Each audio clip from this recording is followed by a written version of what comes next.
ఆలు టమాటా కర్రీ ఇలా చేసుకోండి, చాలా అంటే చాలా బాగుంటుంది. ప్రాసెస్లోకి వెళ్దాము. ఫస్ట్ గ్యాస్ మీద ప్యాన్ పెట్టుకొని ఆవాలు జీలకర్ర వేసేసుకోవాలి.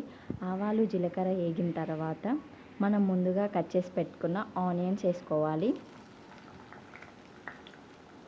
ఆనియన్స్ వేసుకున్న తర్వాత అవి గోల్డెన్ బ్రౌన్ వచ్చేంత వరకు వేయించుకోవాలి.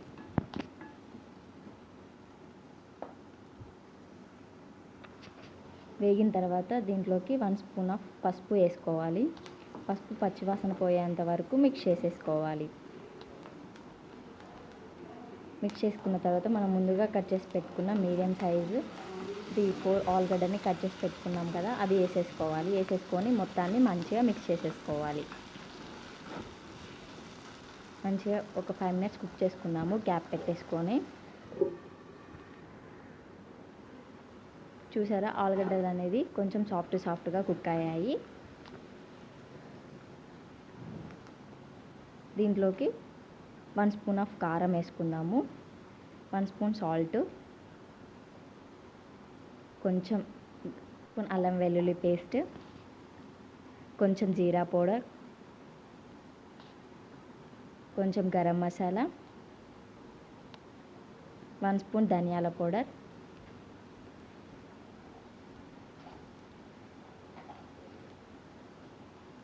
రెండు పచ్చిమిర్చి, 2 రెమ్మల కరివేపాకు, 1 కప్పు టమాటో వేసేసుకొని ఇవన్నిటిని మంచిగా మిక్స్ చేసేసుకోవాలి.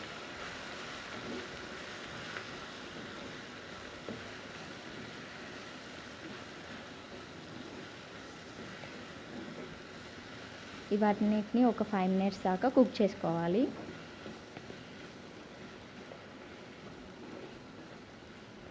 మంచిగా కలిపేసేసి లిడ్ పెట్టేసి కుక్ చేసుకుందాము ఒక 5 మినిట్స్.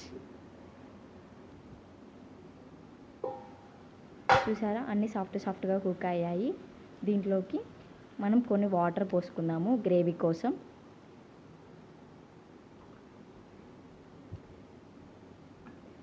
వాటర్ పోసుకొని మొత్తాన్ని మంచిగా మిక్స్ చేసేసుకోవాలి. ఒక 1 మినిట్ మళ్ళీ కుక్ చేసేసుకుందాము.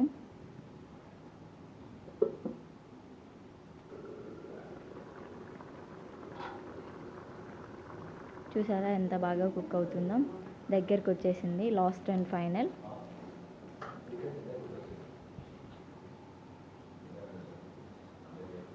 కొత్తిమీర వేసేసుకుందాము.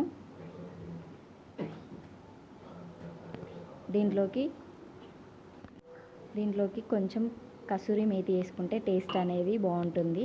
మీరు ఇంట్లో ఉంటే వేసుకోండి, లేకపోతే లేదు, ఆప్షనల్. వేసేసి ఒకసారి మొత్తాన్ని మిక్స్ చేసేసుకోవాలి.